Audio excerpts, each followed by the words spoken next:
अस्सलाम वालेकुम। नेक्स्ट हम आते हैं क्वेश्चन नंबर 10 की तरफ और मैं करूंगा क्वेश्चन 10 का सेकंड पार्ट। फर्स्ट पार्ट आप लोग फिर खुद करेंगे। देखिए क्वेश्चन 10 के दोनों पार्ट्स के लिए उसने हमें कहा हुआ है कि आपने साइन अल्फा प्लस बीटा और कोस अल्फा प्लस बीटा फाइंड करना है, जबकि टेन अल्फा और साइन बीटा की वैल्यू हमें सेकंड पार्ट में गिवन है। और साथ हमें एक और बात उसने कही हुई है कि alpha neither alpha nor beta lies in fourth quadrant. ना तो अल्फा फोर्थ क्वाड्रेंट में है और ना ही बीटा फोर्थ क्वाड्रेंट में है। तो पहले ये डिसाइड कर लेते हैं कि अल्फा और बीटा किस क्वाड्रेंट में लाई करते हैं, फिर हम क्वेश्चन के सोल्यूशन की तरफ चलते हैं। सबसे पहले देखें, टेन अल्फा की वैल्यू जो हमें गिवन है वो है नेगेटिव वैल्यू। अब हमें पता है कि टेन दो क्वाड्रेंट्स में नेगेटिव होता है, सेकंड क्वाड्रेंट में और फोर्थ क्वाड्रेंट में। अब जब वो खुद कह रहे हैं कि जब वो खुद कह रहे हैं कि अल्फा फोर्थ क्वाड्रेंट में नहीं है, टेन में अल्फा, ये देख लें, ठीक है। जब वो खुद कह रहे हैं कि अल्फा फोर्थ क्वाड्रेंट में नहीं है, तो इसका मतलब है अल्फा फिर सेकंड क्वाड्रेंट में है। तो यहां मैं लिख देता हूं, alpha is in second quadrant, alpha is in second quadrant. ले भाई, अल्फा का तो डिसीजन हो गया कि अल्फा सेकंड क्वाड्रेंट में। अब बीटा देखते हैं, बीटा किस क्वाड्रेंट में। देखिए साइन की जो साइन बीटा की जो वैल्यू है वो है नेगेटिव वैल्यू। अब साइन हमें पता है दो क्वाड्रेंट्स में नेगेटिव होता है, या थर्ड में या फोर्थ में। अब जब उसने खुद कह दिया कि जो है साइन जो है, जब उसने खुद कह दिया कि बीटा जो है वो फोर्थ क्वाड्रेंट में नहीं है, तो जब बीटा फोर्थ क्वाड्रेंट में नहीं है तो इसका मतलब है फिर बीटा थर्ड क्वाड्रेंट में होगा, तभी तो साइन नेगेटिव आएगा। ठीक है, तो beta lies in third quadrant, beta is in third quadrant. ले भाई, इतना डिसीजन तो हो गया। अब हम चलते हैं क्वेश्चन के सोल्यूशन की तरफ। तो देखें, साइन अल्फा प्लस बीटा मैंने फाइंड करने, और sign alpha plus beta find करने के लिए फॉर्मूला के मुताबिक मुझे चाहिए sine alpha cos beta cos alpha sine beta. अभी इन चारों में से जो वैल्यू मेरे पास मौजूद है वो है सिर्फ और सिर्फ साइन बीटा, बाकी तीनों वैल्यूज नहीं है।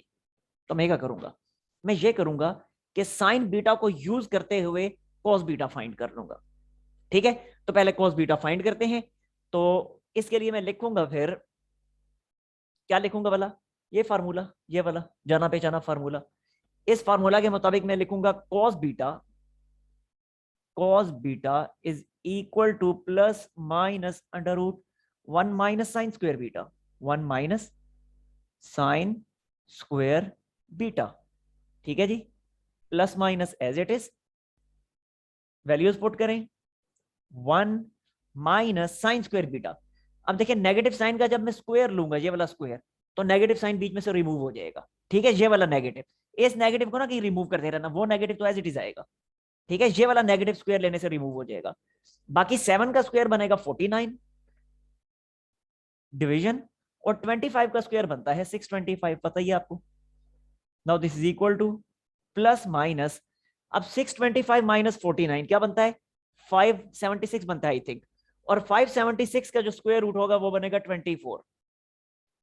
ठीक है, इसी तरह 625 का जो स्क्वायर रूट होगा वो बनेगा 25। ठीक है जी।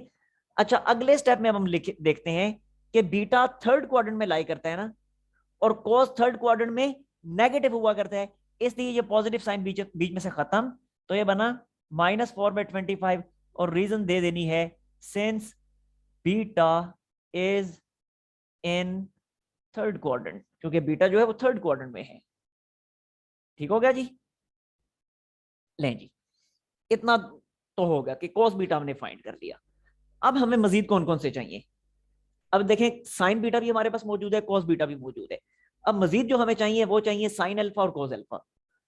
अब ये कैसे फाइंड करेंगे, ये ऐसे फाइंड करेंगे कि टेन अल्फा की वैल्यू मौजूद है, ये वाला फार्मूला अप्लाई करेंगे और यहां से सीकेंट अल्फा आ जाएगा, उसे इन्वर्ट करेंगे तो कोस अल्फा मिल जाएगा, और जब कोस अल्फा आ जाएगा तो अगेन इसी फार्मूला की मदद से साइन अल्फा भी मिल जाएगा। ठीक हो गया। तो मैं फार्मूला यूज कर रहा हूं ये वाला, और इसकी मदद से सीकेंट अल्फा फाइंड कर रहा हूं। तो देखें सीकेंट अल्फा क्या आएगा, now secant alpha is equal to again plus minus inside the square root 1 plus tan square alpha. ठीक है जी।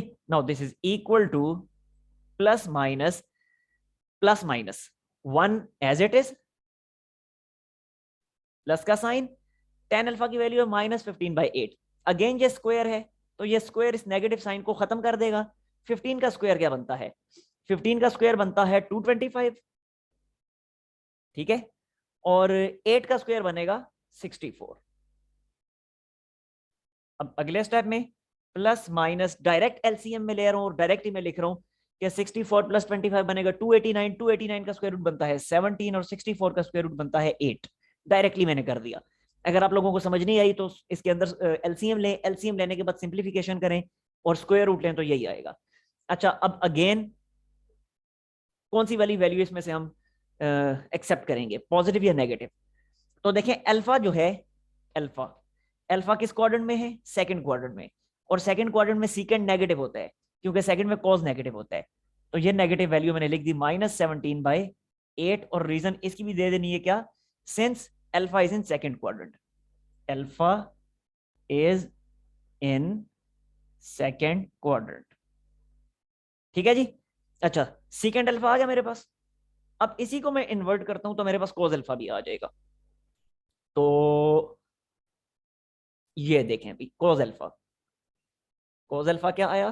कॉज अल्फा आया -8/17, -8/17। ये आ गया कॉज अल्फा। अब साइन अल्फा भी चाहिए तो फाइंड कर लेते हैं साइन अल्फा भी, ये वाला फार्मूला यूज करके। तो इस फार्मूला के मुताबिक साइन अल्फा बनेगा equals to plus minus √1 minus cos square alpha, 1 minus cos square alpha, and this is equal to plus minus 1 as it is minus as it is cos square. तो ये कोस की value है। जब इसका square लेंगे तो again negative sign खत्म हो जाएगा। 8 का स्क्वायर बनेगा 64 और 17 का स्क्वायर बनेगा 289, ठीक है जी। आगे प्लस माइनस अगेन 289 माइनस 64 क्या बनता है? 225, जबकि 289 एज इट इज एक्स्ट्रा कर दिया मैंने स्टेप, चले हम जाने दें। बनेगा प्लस माइनस 225 का स्क्वायर रूट क्या बनता है? 15 और 289 का बनता है 17। और अगेन कौन सी वाली वैल्यू हम लेंगे? अल्फा किस क्वाड्रेंट में है? अल्फा सेकंड क्वाड्रेंट में है और सेकंड क्वाड्रेंट में साइन पॉजिटिव होता है, इसलिए अब पॉजिटिव वाली वैल्यू एक्सेप्ट की जाएगी। तो 15/17 और रीजन दे देनी है since alpha is in second quadrant, ठीक है। ये आ गई साइन अल्फा की वैल्यू भी हमारे पास। अब सारे मिल गए हमें, देख ले, साइन बीटा मौजूद है, कॉस बीटा मौजूद है, फिर कॉस अल्फा मौजूद है, साइन अल्फा मौजूद है, ठीक है। तो जब सारी वैल्यूज हमारे पास मौजूद हैं तो अब बड़ी आसानी से हम फार्मूला अप्लाई करके साइन अल्फा प्लस बीटा और कॉस अल्फा प्लस बीटा दोनों फाइंड कर सकते हैं। तो अब ये वाले फार्मूलाज मैं यहां से मिटा देता हूं, ठीक है जी, क्योंकि अब इनका कोई काम नहीं है। तो देखें जी, अब sine alpha plus beta, sine alpha plus beta formula आपके सामने लिखा है, sine alpha cos beta plus cos alpha sine beta, and this is equal to, देखें साइन अल्फा की वैल्यू 15/17, 15/17, कॉस बीटा की वैल्यू, कॉस बीटा की value, cos beta की value -24/25 bracket में, क्योंकि मल्टीप्लीकेशन है इधर, -24/25।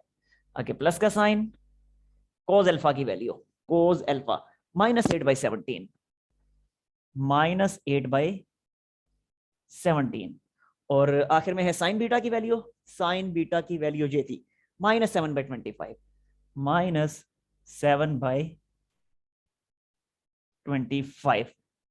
तो बिल आखिर ये क्या बनेगी? मैं अब डायरेक्टली कर रहा हूं, ठीक है, कैलकुलेटर से कैलकुलेट करके डायरेक्टली लिख रहा हूं।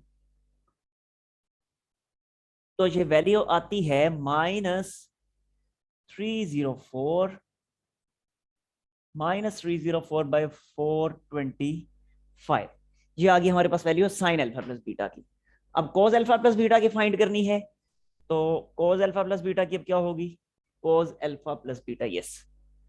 तो कोस अल्फा प्लस बीटा की फार्मूला लिखें इसके लिए पहले, cos alpha cos beta minus sine alpha sine beta. अब मेरा नहीं ख्याल कि आप लोगों के लिए इसमें कोई मुश्किल काम है, सारी वैल्यूज मौजूद हैं, cos alpha cos beta sine alpha sine beta सारी वैल्यूज मौजूद हैं, इधर पुट करें, सिंप्लीफाई करें, ऐसे ही आपके पास आंसर आ जाएगा। अब ये काम मैं नहीं कर रहा, ठीक है। मैं आता हूं नेक्स्ट क्वेश्चन की तरफ।